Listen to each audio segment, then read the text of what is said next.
Today we're gonna talk about trucking. Surprise! And on my computer, I have these documents, right? And I have a whole bunch of folders in here. And I got some PDFs, and this is my pictures when I modified the axles on my truck. You see, I had these axles before, right? 10-1 spread, and then I got these ones. And I moved the truck to the same spot at a nearby shopping area. And with these axles, I was able to, start going to Western Canada and make some big bucks. And by the way, that trailer is for sale now. Oops. Removable disk, documents, trucking. Yeah, and I have this trucking here. And that's where, it helps to save all these various documents that, see, I have a folder here called New Truck.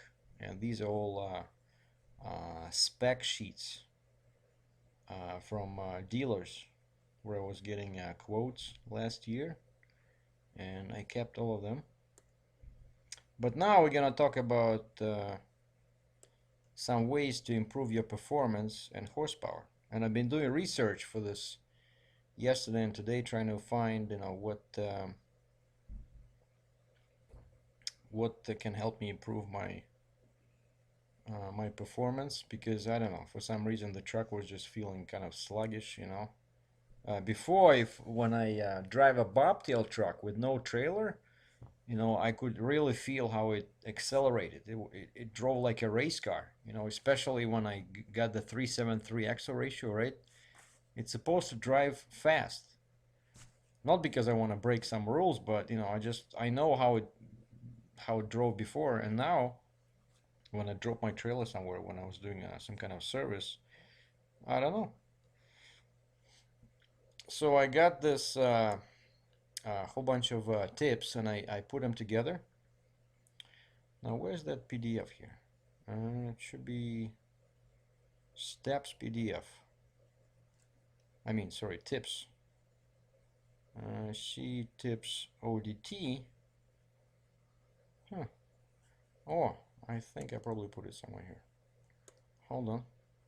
Yeah, this is where I keep files about my step deck. Nice looking step deck, but now I'm trying to get rid of it, right? Because I want to get more into specialized trucking.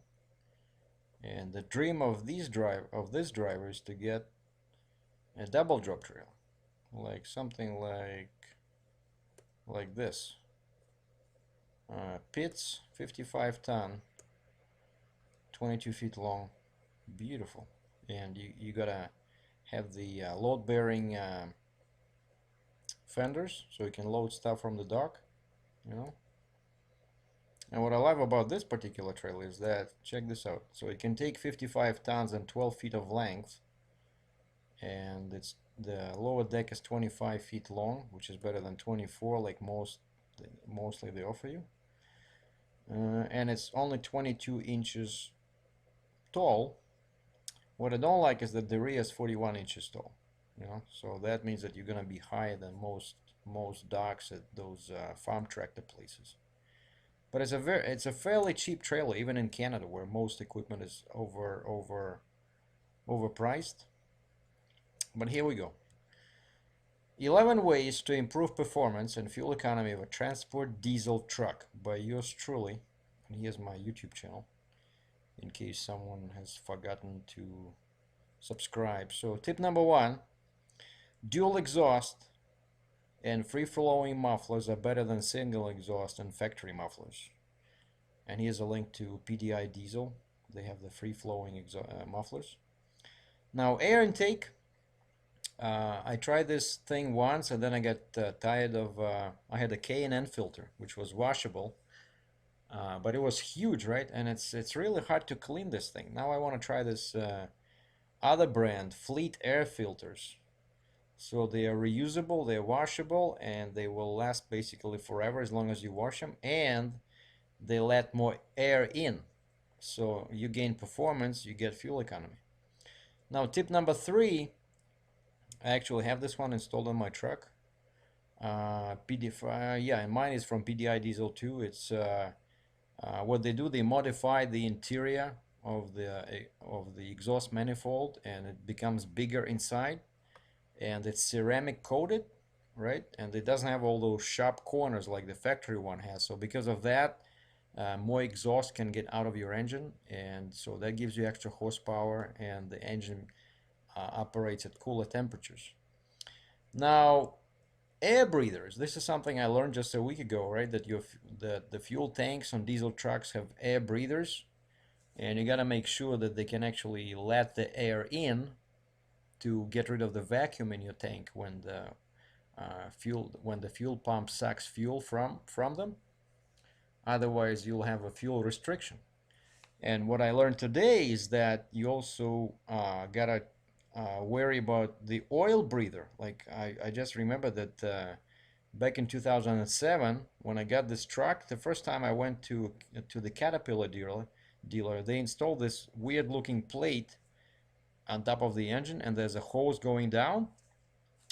And now it looks like I have a filter in there that I have not changed since 2007.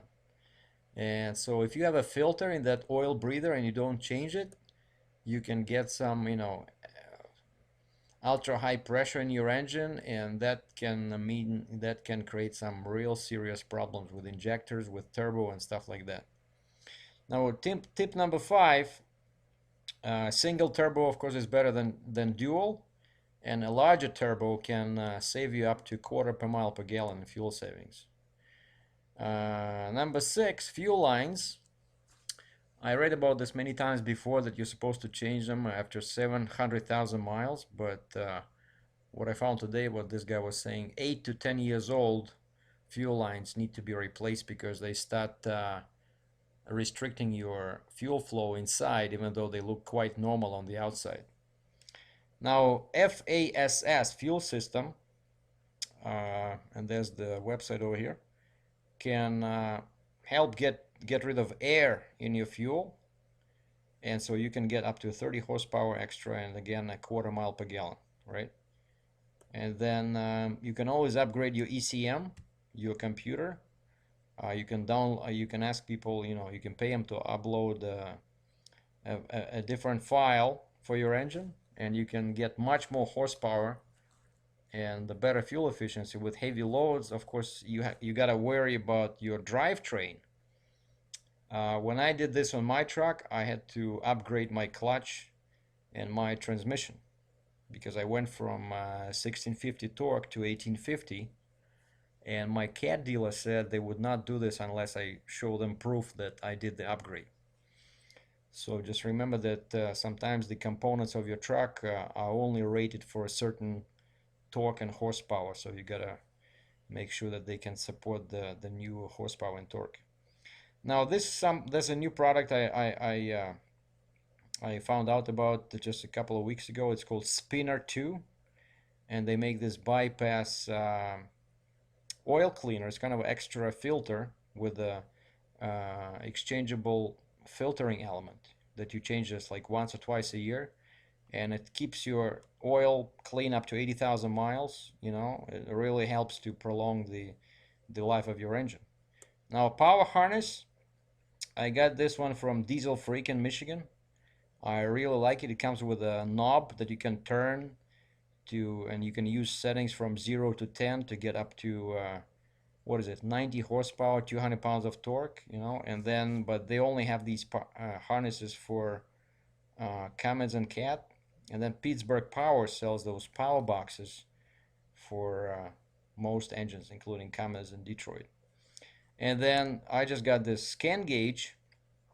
Thanks again for one of my viewers for the tip. And this is their website. And if you don't have the driver information center on your truck, this is a great tool to help you, kind of fine-tune your driving habits to improve your fuel, the fuel efficiency of your truck. So that's just 11 tips on how to keep more money in your pocket when you're a truck driver. So I'm SERGEI DRATCHEV from Cambridge, Ontario. Thanks for watching.